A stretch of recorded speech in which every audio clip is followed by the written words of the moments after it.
Sir Karthigai 1 இன்னைக்கு எங்கே பார்த்தாலும் இதுக்கப்புறமா நம்ம அந்த காவி வேட்டி கருப்பு வேட்டி இதுதான் பார்க்க முடியும். உலகம் ஃபுல்லாவுமே வேறு வேறு வெளிநாட்டில் இருந்தெல்லாம் மாலை போட்டுட்டு சபரிமலைக்கு வரக்கூடிய நாள். இதை எப்படி பார்க்குறீங்க? கோயிலுக்கு ஐயப்பன் கோயிலுக்கு செல்கின்ற அனைத்து பக்தர்களுக்கும் வாழ்த்துக்களை தெரிவித்துக் கொள்கிறேன். ஏன்னா இந்த காலகட்டத்திலாவது அவர் ஒழுக்கம் சார்ந்து, இன்னும் சொல்ல போனால் போதை வஸ்துக்களுக்கெல்லாம் புறந்தள்ளி ஒரு நேர்மையாக வாழ்கின்ற அந்த தருணத்தை அங்கே கேரளாவில் இருக்கின்ற அந்த கோயிலுக்கு அதிகமாக போகிறது நம்ம தமிழர்கள் தான். உலகம் பூரா நீங்கள் சொன்னீங்க வருவாங்கன்னு, தமிழர்கள் தான் அதிகமாக அங்கு உலகம் ஃபுல்லாக இருக்கக்கூடிய தமிழர்கள் தான். தமிழர்கள் அதே மாதிரி மலையாளி அதிகப்படியாக பழனிக்கு வருவாங்க. நீங்கள் பார்த்துருப்பீங்க. அது ஒரு வகையில் இரண்டு மாநிலத்திற்கான ஒரு உறவாக கூட நம்ம பார்க்கலாம். ஆனால் நான் ஒரு கருத்தை நான் சொல்லுகின்றேன், அது உங்களுக்கு முரண்பட்ட கருத்தாக கூட இருக்கலாம். ஒருவேளை ஐயப்பன் பக்தர்களுக்கு மனது கூட வலிக்கலாம். அந்த ஐயப்பன் என்பவர் அவர் ஒரு புத்தர் தான். அது ஒரு புத்த கோயில் அப்படின்றதுக்கு பல வரலாற்று ஆசிரியர்கள் சொல்றாங்க. நீங்க போயிருக்கிறீங்களா சபரிமலை? நான் போயிருக்கிறேன், பார்த்துருக்கீங்க? நான் பார்த்துருக்கிறேன், போயிருக்கிறேன். அது என்னுடைய அனுபவம். ஆனால் எப்படி சார் புத்த கோவில்ன்றீங்க? இது ஹரிக்கும் சிவனுக்கும் பிறந்தவர் தான். மோகினி ரூபத்தில் விஷ்ணு மாறி அதுக்கப்புறமா சிவனோட இணைஞ்சு ஐயப்பன் பிறந்தாரு. அப்போ ஆனால் நான் எப்படி இது புத்த கோயில் அப்படின்னு சொல்றது, இது என்னுடைய கருத்து இல்லை. பல அறிஞர் பெருமக்கள் அதை சொல்லியிருக்கிறாங்க. அதுக்கு ஒரு எவிடன்ஸ் என்னன்னா, நான் நீ வருவதற்காக அந்த புக்கை நான் கொண்டு வந்தேன். நான் நீங்க இன்று கூப்பிடும் போதே சார்லஸ் ஆலன் அப்படின்னு ஒரு மாபெரும் ஒரு அறிஞர், அவங்க என்ன சொல்லுவாங்கன்னா, சாமியே சரணம் ஐயப்பான்னு சொல்ற அந்த முழக்கம் சொல்லுவாங்க. நீங்க பார்த்திருப்பீங்க. அந்த முழக்கம் என்பது வேற எந்த கோயிலுமே இருக்காது. பகவான் சரணம் பகவதி சரணம், புத்தம் சரணம் கச்சாமி, தங்கம் சரணம் கச்சாமி, தம்மம் சரணம் கச்சாமி. அந்த சரணம் என்ற சொல்லாடல் திருப்பதிக்கு போகும்போதெல்லாம் எங்களை ஸ்பெஷலாகவே உள்ள கொண்டு போனாங்க. எல்லாம் காசு இல்ல அரசியல் செல்வாக்கு. ஆனா ஐயப்பன் கோயில்ல அது நடக்காது. நீ ஐயப்பன் கோயில் போனீங்கன்னா நீங்க என்னதான் யாரா இருந்தாலும் வரிசையா நீங்க வரணும்.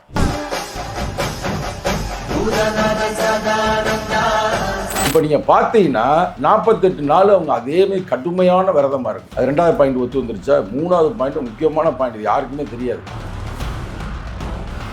அது ரொம்ப ஜனநாயகமான ஒரு கோயில்ன்றது, சமத்துவம் மிகுந்த கோயில்ன்றதுக்கு ஜேசுதாஸ் பாட்டு தான் இங்கே பாடிக்கிட்டு இருக்கு. இன்றி மெய்யோடு நெய் கொண்டு போனா ஐயன். ஜேசுதாஸ் யாரு? பிறப்பால அவர் ஒரு கிறிஸ்டியன்.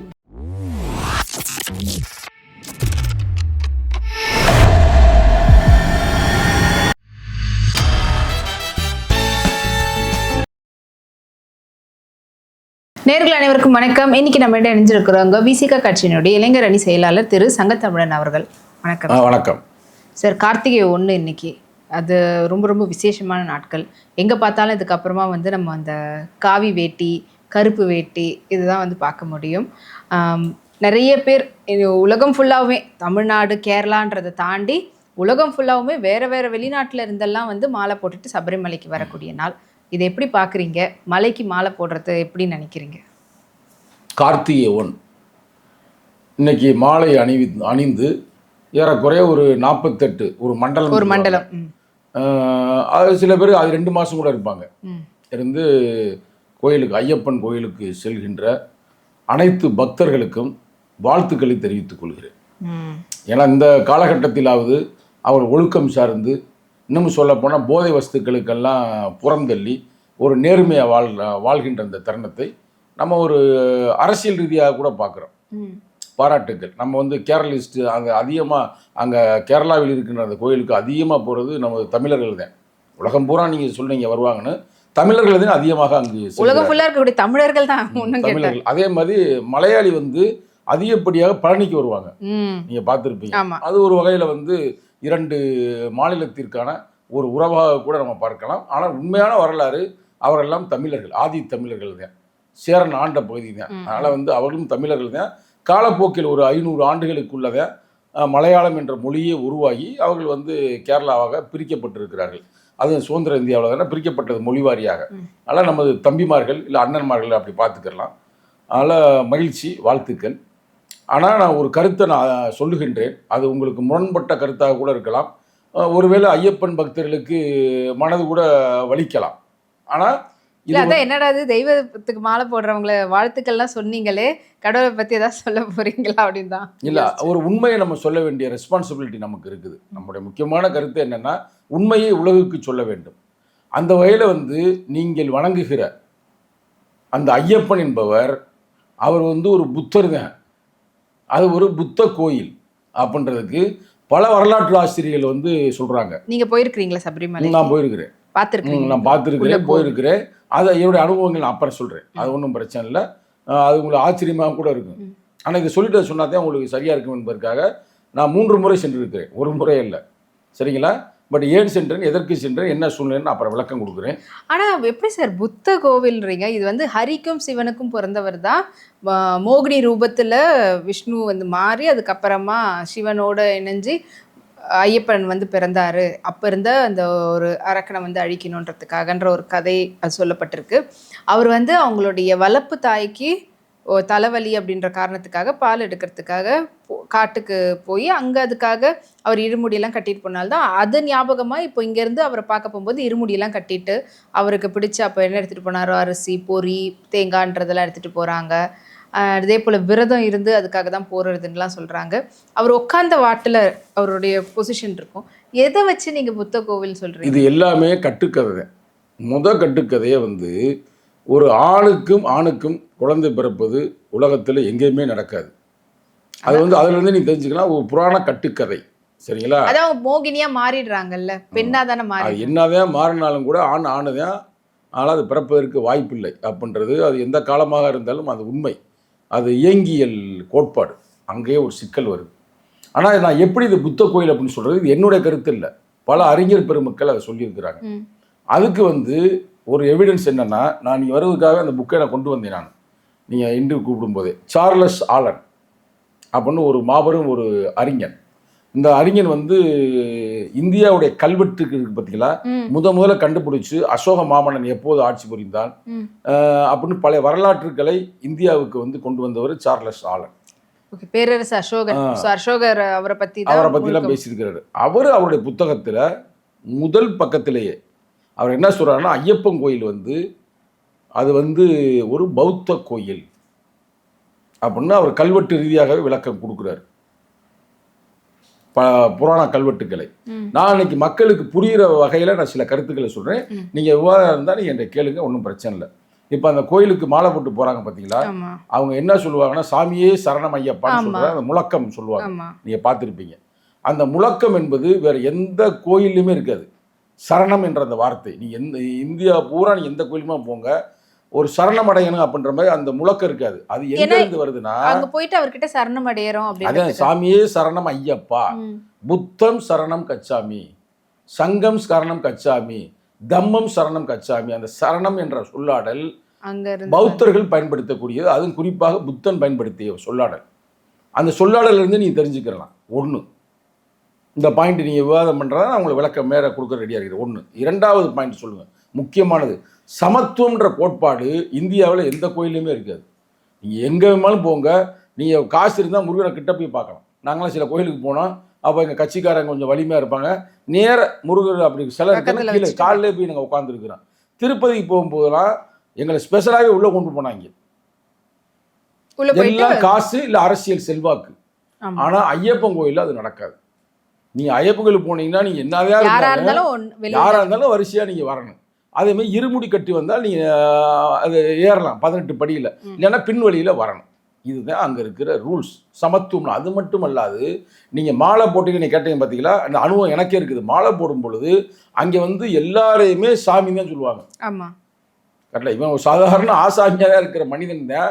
மாலை போட்டவங்களை மற்றவங்களும் சொல்லுவாங்க, மாலை போட்டவங்களும் மற்றவங்களை சொல்லும் போது சாமி தான் சொல்லுவாங்க. அது மட்டும் இல்லாமல் நீங்கள் பார்த்தீங்கன்னா அந்த சாமி மாலை போட்ட பிறகு கடுமையான விரதம் இருப்பாங்க. ஆமாம்.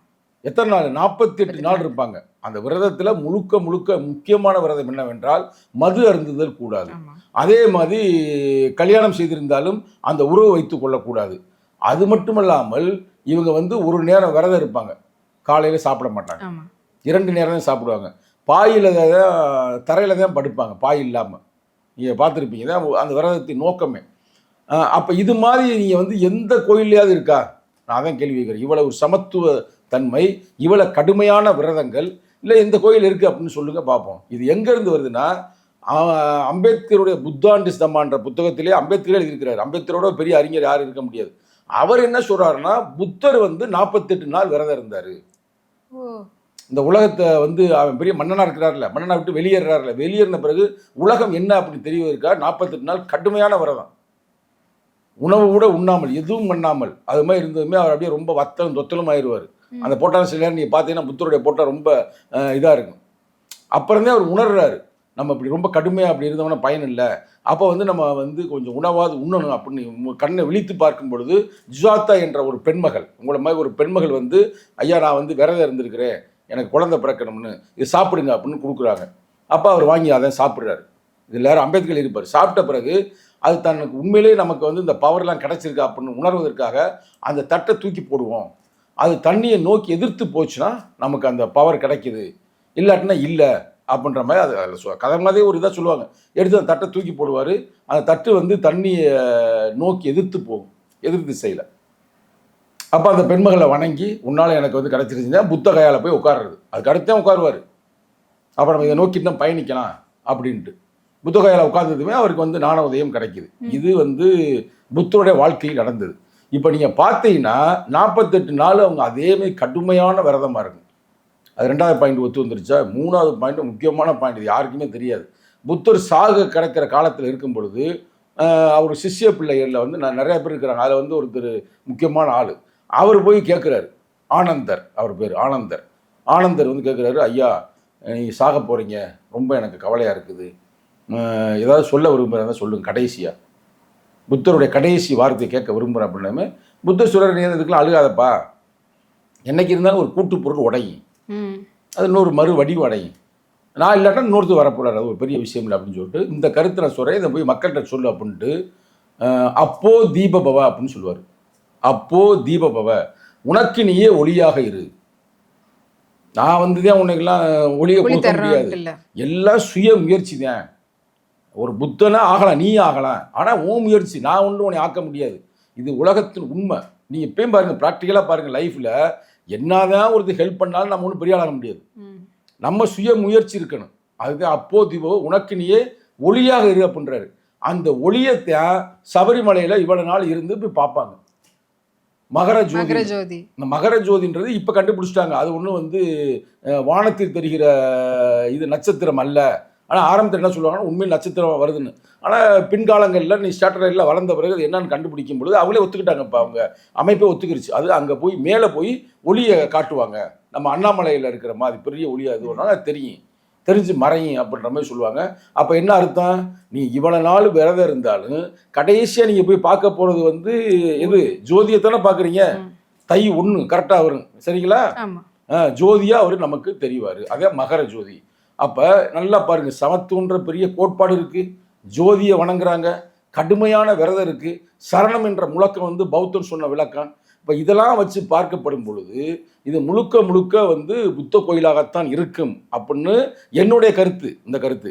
ஆனால் வரலாற்று ஆசிரியர் சார்லஸ் ஆலன் என்ன சொல்கிறாருன்னா, அதுதான் ரொம்ப முக்கியம். இப்போ நான் சொன்னது ப்ராக்டிக்கலான கருத்து.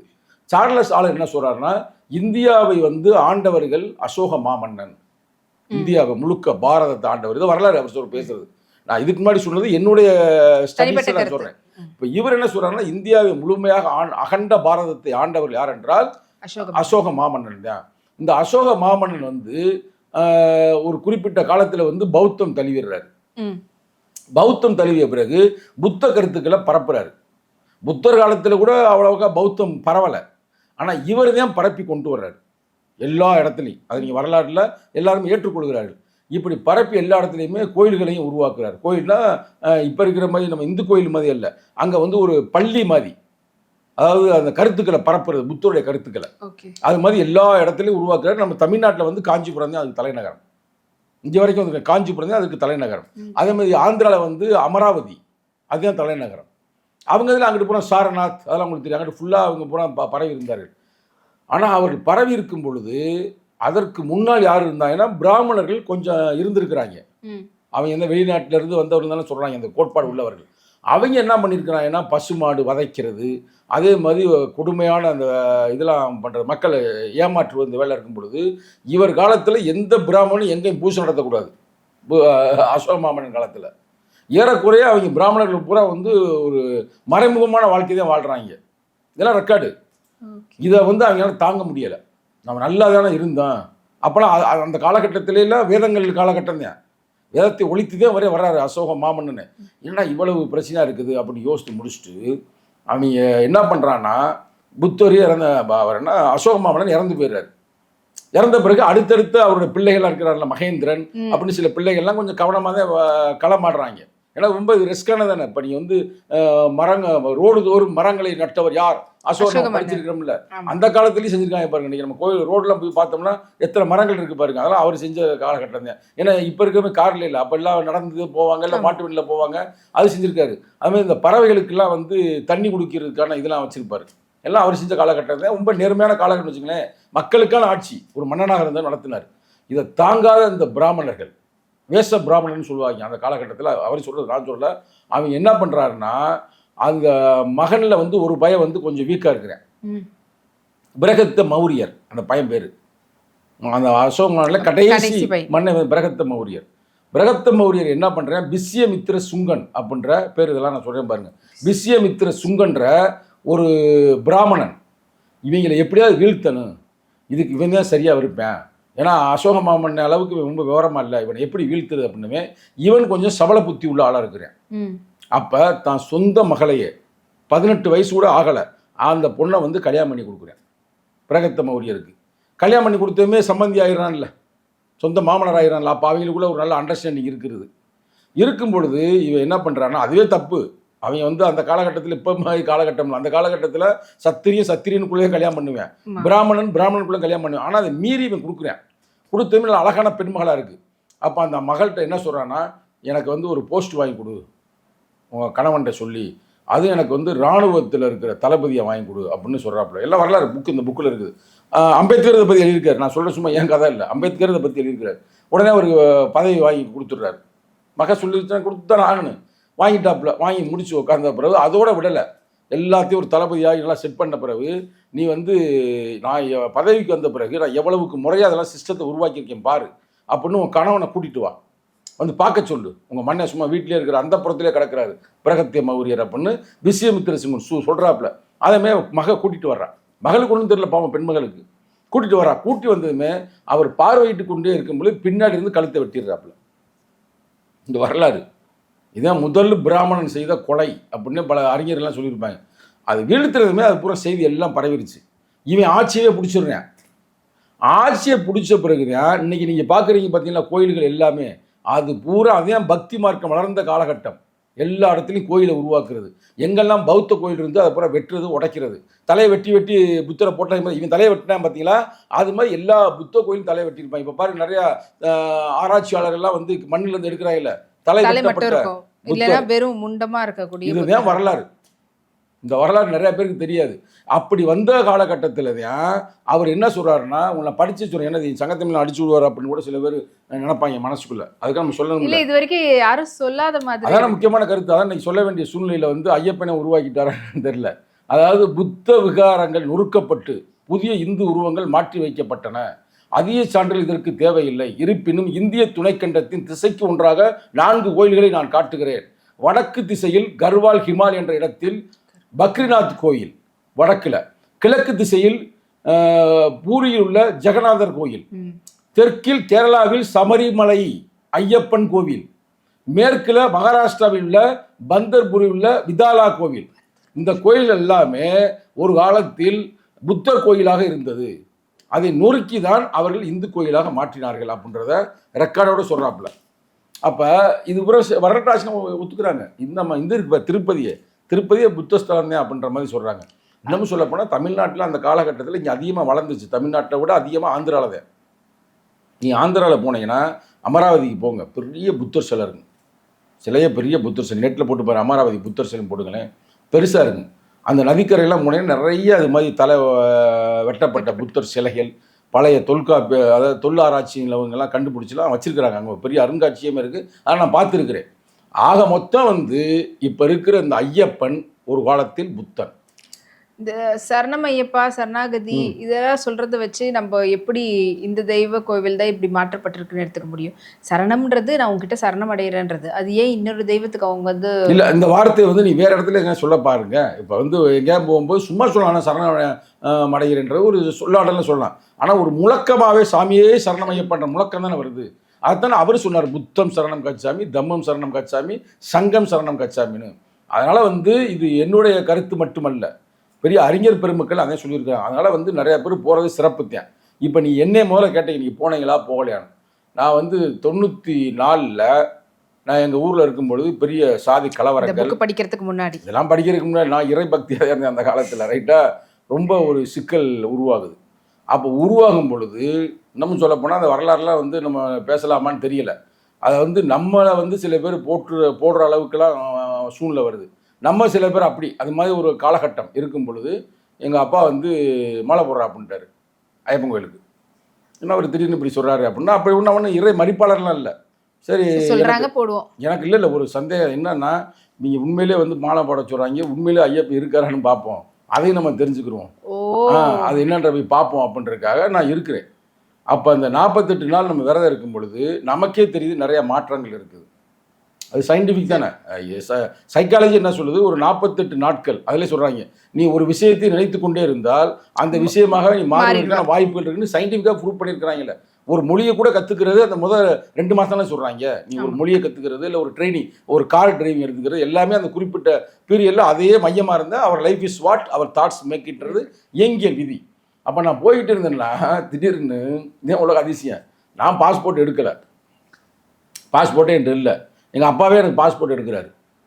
ரொம்ப நான் வெளிநாட்டுக்கு போவேன்னு கனவுல கூட நினைக்கல. நான் பள்ளிக்கூடத்தில் படிக்கும் பொழுது காலேஜில் படிக்கும்போது கேட்பாங்க, இன்ஜினியர் நீ என்ன வேணும், நான்லாம் வந்து இன்ஜினியர் ஆகி பெரிய கம்பெனியில் வேலை பார்ப்பேன் மெட்ராஸில், இல்லைன்னா வேறு ஏதாவது அரசியல் கூட போவேன் அப்படின்னு நான் சொல்லுவேன். அப்போ சில பேர் சொல்லுவேன் நான் அமெரிக்கா போவேன் அது போவேன் அப்படிலாம் சொல்லுவேன். அப்போ நான் எப்போ சிரிப்பேன், என்ன வளம் இல்லை இந்த திருநாட்டில் ஏன் கையை ஏந்த வேண்டும், வெளிநாட்டில் நாங்கள் பேசுவோம் கல்லூரியில் ஆர்விஎஸ் காலேஜ் ஆஃப் இன்ஜினியரிங்கில். ஆனால் எனக்கு விசா எடுத்து எங்கள் அப்பா சொல்லாமல் கொள்ளாமல் என்னை விசாவும் வாங்கி கொடுத்து என்னை நைட்டு அனுப்பி விட்டார். அப்போ நான் மாலை போட்டிருக்கிறேன், அதனால எதுவும் பேச முடியல. இல்லை மாலை போட்டிருக்கேன். எங்கள் அப்பா என்ன சொல்கிறாரு, நீ மாலை போட்டதுனால உனக்கு விசா கிடச்சிச்சுன்ட்டாரு. உன் லைஃபே மாறிடுச்சு பார்த்தியா, நீ வந்து இறை இல்லை கடவுள் இல்லை அப்படிலாம் சொல்கிற பார்த்தியா. இப்போ பாரு கரெக்ட், அது அதிசயமாக தான் இருந்துச்சு. ஒரு நம்ம வந்து மேபி அவர் சொன்ன மாதிரி கூட கடவுள் இல்லைன்றது திடீர்னு நம்ம மாலை போட்ட ஒரு நான் நினைக்கவே இல்லை லைஃப்பில். ரொம்ப சர்ச்சையாக இருந்துச்சு லைஃப்பில். எப்பயும் நம்ம ஆள் பாதுகாப்பு இல்லாமல் வெளியில் போக முடியாது, அவ்வளோ ஒரு மோசமான காலகட்டம். ஆயுதங்கள்லாம் வச்சுருப்பாங்க. நான் சொல்கிறேன் மதுரை மாவட்டம் மேலூர் நம்மளை சேர்ந்து இருக்கிறவங்களாம். அந்த சூழ்நிலை திடீர்னு ஒரு நாள் கரெக்டாக ஜனவரி மாதம் நான் கரெக்டாக 8ஆம் தேதி துபாய் போயிட்டேன். அங்கே போய் பார்த்தா லைஃபே மாறுது. நான் இங்கே இருக்கும்போது அப்போயே படித்து முடித்த காலகட்டம் ஃபுல்லாக அப்படி அரசியல் அப்படி இப்படின்னு போயிருந்த வாழ்க்கையில். அங்கே போனமே சிவில் இன்ஜினியருக்கு அங்கே நல்ல மரியாதை, நல்ல வேலை, நல்ல சம்பளம். 5 வருஷம் நான் வரல. 95ல் நான் போனேன் ஜனவரி 8ஆம் தேதி, கரெக்டாக 2000ல் 8ஆம் தேதி திருப்பி வந்தேன். 2000ல் நல்ல ஒரு வாட்டி கூட கேப் எல்லாம் போட்டு வந்தது இல்லை, வரவே இல்லை. ஏன்னா அவ்வளோ பிரச்சனைகள் இங்கே இருந்துச்சு, வழக்கெல்லாம் இருந்துச்சு நம்ம மேலே, அதெல்லாம் இப்போ எடுத்துட்டாங்க வச்சுங்களேன். அப்போ அவ்வளவு பிரச்சனை வந்து திடீர்னு உருவாகுது. அப்போ வந்து நமக்கு சிந்தனை வரும்ல, கடவுள் இருக்கா இல்லையா அப்படின்றத விட ஒரு சூழ்நிலை மாற்றுல, வாழ்க்கையை மாற்றி அமைக்குதில்ல, உங்களுக்கு எல்லாத்தையுமே மாற்றி அமைக்குதில்ல. அப்போ இது வந்து எப்படி அப்படின்னு நான் சில நேரம் என்னனாலையும் சிந்திப்பேன். அது இறை பக்தியா இல்லை கடவுளா என்னன்ற நம்மளால் சொல்ல முடியலை. இல்லை ஒருவேளை நமக்கு அந்த நேரத்தில் எங்கள் அப்பா உருவாக்கலான்னு சொல்ல முடியல. பட் இதுதான் என்னுடைய அனுபவம். அதற்கு பிறகு ஒரு முறை திருப்பி வந்த பிறகு நான் போனேன். அப்போ மாலை போடாமல் இல்லை மாலை போட்டு தான் போனேன். சரிங்களா. அப்போ வந்து போகும்போது நமக்கு உணர்வு, இப்போ ஓரளவு படித்த பிறகு போகிறோம், நம்ம படித்து கிடிச்சு ஓரளவுக்கு விவரம் வந்த பிறகு. அப்புறம் தலைவர் பொறுப்பு கொடுத்த பிறகு நம்ம போகிறதில்ல. தலைவர் வந்து ஒரு கட்சியை நம்ம சார்ந்து இருக்கிறோம், இளைஞரணியாக இருக்கிறோம். அப்போ நம்ம போயிட்டு வந்து இது சில பேர் மூட நம்பிக்கைன்னு சொல்கிறாங்க. அப்போ நம்ம செயல்படுவது கட்சிக்கு ஒரு எதிரான செயலாக இருக்குது. இறை வழிபாடு என்பது நம்ம தனியாக கூட கும்பிட்டுக்கலாம், அதுக்காக நம்ம பிரகடனப்படுத்தணும்னு தேவையில்லை. சாயம் கூட நம்ம தனியாக கும்பிட்டு போக முடியாது அப்படின்ற ஒரு முடிவுக்கு வந்தாச்சு. இருந்தாலும் எனக்கு வந்து அந்த ஒரு இது இருக்குது, ஒரு என்னன்னா ஒரு அதிசயம் தான் நடக்குது. நம்ம போகணும் விருப்பப்பட்டு பிளான் பண்ணியிருந்தா ரைட்டு, வெளிநாட்டுக்கு போகணும், அங்கே போய் சம்பாதிக்கணும். சொல்ல போனோம்னா நம்ம போகாமல் நினைக்கிறோம். ஆனால் அங்கே போய் ஒரு பெரிய கம்பெனியில் வேலை கிடைக்குது. ஏறக்குறைய எனக்கு வந்து நான் கடைசியாக நான் அங்கேருந்து வெளியேறி வந்தது எப்போனா இப்போ ஒரு 5 வருஷத்துக்கு முன்னாடி தான் வந்தேன். அதுக்கு முன்னாடி நம்ம சொந்த கம்பெனி ஆரம்பிச்சாச்சு. ஆனால் என்னுடைய சம்பளம் வந்து மாதம் 10 லட்சத்துக்கு மேலே சம்பளம் மட்டும் வாங்கினேன். ஒரு வேலையும் இருக்காது, சும்மா போய் சைட்டை போய் விசிட் பண்ணுற மாதிரி தான் இருக்கும். ஷார்ஜாவில் தங்கியிருப்பேன். ஷார்ஜாலேருந்து துபாயில் அல்கூஸ்னு ஒரு இடம் இருக்குது, அது வரைக்கும் போவேன். போகிறப்பயே எங்களுக்கு வந்து ஒரு 10 ப்ராஜெக்ட் நடக்கும். அந்த ப்ராஜெக்ட் பூரா பார்த்துட்டு அவங்கள்ட்ட ரிப்போர்ட் வாங்கிட்டு வந்து எம்டிகிட்ட போய் கொடுக்கணும் ஈவினிங். இதே நம்ம ஒர்க்கு. அவ்வளோ சிறப்பாக நம்ம வந்தோம். அப்புறம் அரசுக்கு வந்த பிறகு சரி வேண்டாம் அப்படின்னு சொல்லிட்டு நம்ம இங்கே வந்துட்டோம்னு வச்சுங்களேன். அப்போ இதெல்லாம் பார்க்கும் பொழுது ஐயப்பன் இருக்காரா என்னன்றதை நான் உங்கள் பார்வைக்கு நான் விட்டுறேன், அதுக்கு நம்ம சொல்ல முடியாது. ஆனால் ஐயப்பன் என்பவர் என்னுடைய பார்வையில் அது ஒரு புத்த கோயில். ஆனால் இப்போ கோவிலினுடைய வடிவம் பார்த்தீங்கன்னா அது புத்த கோவில் அப்படின்ற மாதிரியா இருக்குது இல்லைங்களே? நீங்கள் நல்லா போய் பாருங்கள், கோயிலை நீங்கள் பாருங்கள். கோயில் வந்து அங்கே போகிற ஒரே சிஸ்டம். இப்போ எப்படி நம்ம கோயில் இங்கே வந்து பெரிய கோபுரமாக இருக்கும், தமிழர்கள் கோயில் டிஃப்ரெண்ட்டாக தெரியும். ஆனால் அங்கே இருக்கிற கோயில் எல்லாமே ஒரே மாதிரியே தான் இருக்கும். ஏன் சர்ச்சு கூட அதே சிஸ்டத்தில் கூட இருக்கும். அது வந்து கேரளாவுக்குன்னு ஒரு ஆர்கிடெக்டோடைய டிசைன் அதெல்லாம் பண்ணியிருப்பாங்க. பட் நான் சொல்கிறது இந்த காரணங்களை நீ வச்சு பார்க்கும் பொழுது அது 100% உண்மை. எங்கேயுமே ஜோதியை வழங்கலே இல்லை. இங்கே வந்து வள்ளலார் சொன்னார் ஜோதியின் உருவமாக. ஆனால் அவங்க தானே அது ஒரு செயல் திட்டமாகவே உருவாக்கியிருக்கிறாங்க. அதனால் என்னுடைய பார்வை இந்த பார்வை இல்லை அப்படின்னு உங்கள் பார்வை இருந்தால் அதில் எனக்கு ஒன்றும் மாற்று கருத்து இல்லை. இல்லை, இப்போது நான் சொன்னதே தான் மறுபடியும் சொல்ல போகிறேன். அது பார்க்கும்போது நம்மளுக்கு எந்த விதத்துலேயும் வேற ஒரு தெய்வன்ற ஃபீல் வரவே இல்லை. ஐயப்பன் தான் உட்காந்துட்டு இருக்கிறாருன்ற ஃபீல் தான் வருது. நான் ஐயப்பன் தான் சொல்கிறேன், நான் வரணும் ஐயப்பன் இல்லைன்னு நான் சொல்லலை. ஐயப்பனே ஒரு புத்தர்ன்றேன். ஏன்னா இன்னமும் உங்களுக்கு சொல்கிறேன், ஐயப்பனை வந்து நம்ம என்ன சொல்கிறோம், சாத்தான்னு சொல்கிறோம். சாத்தான்னு சொல்லுவாங்க, கேள்விப்பட்டிருக்கீங்களா? தர்ம சாஸ்தான்னு சொல்லுவாங்க, கேள்விப்பட்டிருக்கீங்களா? அதெல்லாம் புத்தனுடைய பேர் தானே. ஐயனார் அப்படிதான் சொல்கிறாங்க. இன்னமும் சில பேர் இன்னொரு கருத்து இருக்குது, ஆசிவகத்தின் கடவுள்னு சொல்கிறாங்க தமிழர்களுடைய வரலாறு. ஆனால் தமிழர்களுடைய வரலாறு எடுத்தீங்கன்னா இதுக்கெல்லாம் முற்பட்டது, புத்தருக்கெல்லாம் முற்பட்டது ஆசிவகம். அதான் வந்து அயோத்தியாச பண்டிதர் ஆதி வேதம்ன்றாரு. தமிழருடைய வேதத்தையே ஆதி பௌத்தம்ன்றாரு. நம்ம புத்தர்களுக்கெல்லாம் முந்தியவர்ன்றாரு. உங்களுக்கு புரியுது? அப்போ ஏன் வந்து ஒரு புத்தருக்கு முந்தியவராக கூட இருக்கலாம், ஆனால் பின்னாடி வந்து வரலாறு இப்படி உருவாக்கி இருக்கலாம். ஏன் அவர் போய் காட்டுக்குள்ளே போய் இருக்கணும்? அதுதான் சொல்ல வந்து இந்த பிஸ்யமித்திர சுங்கன் உருவாக்கினா பார்த்தீங்களா, எல்லாத்தையும் கொலை பண்ணாங்களா. அப்போ நிறைய பேர் அப்படி காட்டுக்குள் ஓடினார்களாம், மலைக்குள் ஓடினார்களாம் அந்த மாதிரி பௌத்தர்கள். அதுமாதிரி அவ்வளோ கடுமையான காடுங்க. இப்போ நீங்கள் போனீங்கனாலும் இப்போ எவ்வளோ வளர்ந்துட்டேன். நான் சொல்கிறதெல்லாம் வந்து 95-94 போகும்போதெல்லாம் கடுமையான இதாக இருந்துச்சு. ரொம்ப பாதைகள்லாம் ரொம்ப மோசமாக இருக்குது. இப்போ கொஞ்சம் நல்லா ஓரளவுக்கு நார்மலாக இருக்குன்னு வச்சுங்களேன். அதனால் வந்து இதெல்லாம் வந்து 100க்கு 100 அவர் அடிச்சு வர்றாரு. சார்லஸ் ஆலன் வந்து சும்மா சொல்ல முடியாது. கல்வெட்டுலாம் அவர் காட்டுறாரு, கல்வெட்டுலாம் எழுதியிருக்குன்றாரு. அது முக்கியம் இல்லை, அது பௌத்த கோயில் அப்படின்னு எழுதியிருக்குன்னு கல்வெட்டுலாம் காட்டுறாருல. கல்வெட்டுலேயே இருக்குது, கல்வெட்டுலேயே பௌத்த கோயில். கேஸ் நடந்துச்சு, கேஸ் நடந்து கோர்ட்லேயும் நடந்துச்சுல.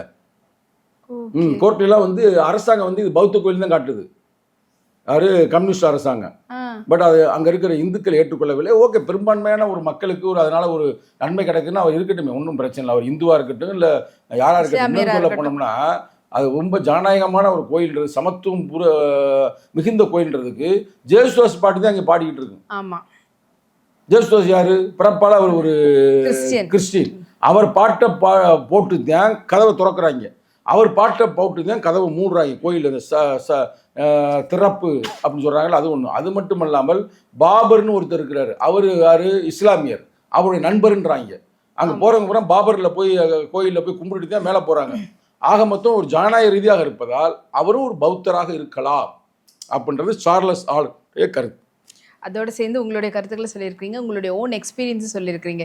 இப்போ நீங்கள் வெறும் மற்ற கருத்துக்களை மட்டும் சொல்லிட்டு இவர் போய் பார்த்ததே இல்லைப்பா அதனால இவர் என்ன சொல்லுவார் அப்படின்னு சொல்லுவாங்க. இல்லை, நானும் அந்த ஒரு சமயத்தில் கடவுள் பக்தி இருந்தது, அதுக்காக நான் போய் பார்த்தது அப்படின்றது உங்களுடைய வேர்ஷனும் சொல்லியிருக்கிறீங்க.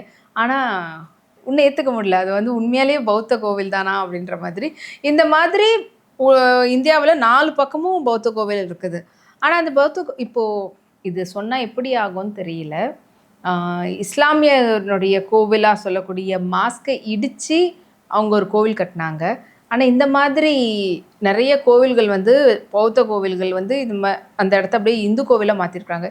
இதுக்கு அவங்க சைட்லேருந்து எதுவும் சொல்ல மாட்டாங்க. அதான் வந்து நீங்கள் சொன்னீங்க பார்த்தீங்களா, அந்த ராமருடைய அந்த இது இருக்குது பார்த்தீங்களா, கட்டினாங்கல்ல, அங்கே பாபர் மசூதி இருந்துச்சுல, அந்த இதில் வந்து தொல்லாராய்ச்சி வந்து அது என்ன டிபார்ட்மெண்ட்டு, அவங்க வந்து தோண்டி பார்க்கும் பொழுது உள்ள புத்தர் சிலை தானே இருந்துச்சு. அதை கோர்ட்லேயே சொன்னாங்கல்ல, இஸ்லாமியர்களுக்கு முன்னாலே அது பௌத்த கோயிலாக இருந்திருக்கு. ஆனால் யாரும் அதை வந்து பெருசாக கிளைம் பண்ணுறதில்ல. பௌத்தம் என்பதே அன்பு தானே, அதனால் யாரும் அதுக்காக போராடுறது இல்லை. அப்படி பார்த்தா திருப்பதிலாம் அவர் சொல்கிறார், ஆலன் சொல்கிறாரு, திருப்பதி வந்து முழுக்க முழுக்க பௌத்த கோயில். ரெண்டா மலையில் இருக்கிற எல்லாமே பௌத்த கோட்பாடை உள்ளவர்கள் தான், விரட்டி அடிக்கப்பட்டவர்கள். அதாவது பெரிய தலைவர்கள் தான். அவங்க யார்? கடவுள்ன்றது யார்? அந்த காலகட்டத்தில் வாழ்ந்த தலைவர்கள். முருகன் நம்ம கும்பிடுறோம். முருகன் யார்? இல்ல மலையில இருந்தாலே அது முருகர் கோவிலா தான் இருக்கும் அப்படிதான் சொல்லி கேள்விப்பட்டிருக்கிறோம். ஈவன் திருப்பதியை கூட அது முருகர் கோவில் மாத்திட்டாங்க அப்படின்ற மாதிரி சொல்லிருக்காங்க. நீங்க பௌத்த கோவில் சொல்றீங்க திருப்பதி. முருகனே பௌத்தர்னு ஒரு பெரிய கருத்து இருக்கு அப்படிங்களா? ஆரம்ப காலத்துல முருகன் அப்படின்றாலே நம்ம முருகன் அருகன் அப்படின்ற மாதிரி ஏதோ கருத்துல பெரிய அறிஞர் பெருமக்கள்லாம் சொல்லுவாங்க. இப்போ இந்த ஒரு சர்ச்சை இருக்கும்போது இன்னொரு சர்ச்சை நம்ம இப்போ கிளப்ப வேண்டாம். அதனால நம்ம ஐயப்பனோட நிப்பாட்டிக்கிறோம் இப்போதைக்கு. ஸோ இது கார்த்திகை 1 இதில் நிறைய பேர் அவங்க மாலை போட்டிருப்பாங்க. அவங்க எல்லாருக்கும் பகிர் தெரிவிக்கிற விதத்தில் தான் உங்களுடைய இந்த கருத்து இருந்திருக்குது. இது கார்த்திகை 1ன்றது நீங்கள் சபரிமலைக்கு போகிறதுக்காக ஐயப்பனுக்காக போடுற மாலை கிடையாது. புத்தரை போய் பார்க்குறதுக்காகவும் நீங்கள் ஒழுக்கத்தோடு கடைப்பிடிக்கணுன்றதுக்காக அவர் ஏற்படுத்தின இந்த என்ன சொல்லுவாங்க, அது விரதத்தை தான் இருக்கிறீங்க அப்படின்ற மாதிரி சொல்லியிருக்கிறீங்க. புதுமையாக இருந்தது. கண்டிப்பாக இந்த கருத்து எல்லாருக்குமே பயனுள்ளதாக இருக்கும். நன்றி சார். நன்றி, வணக்கம்.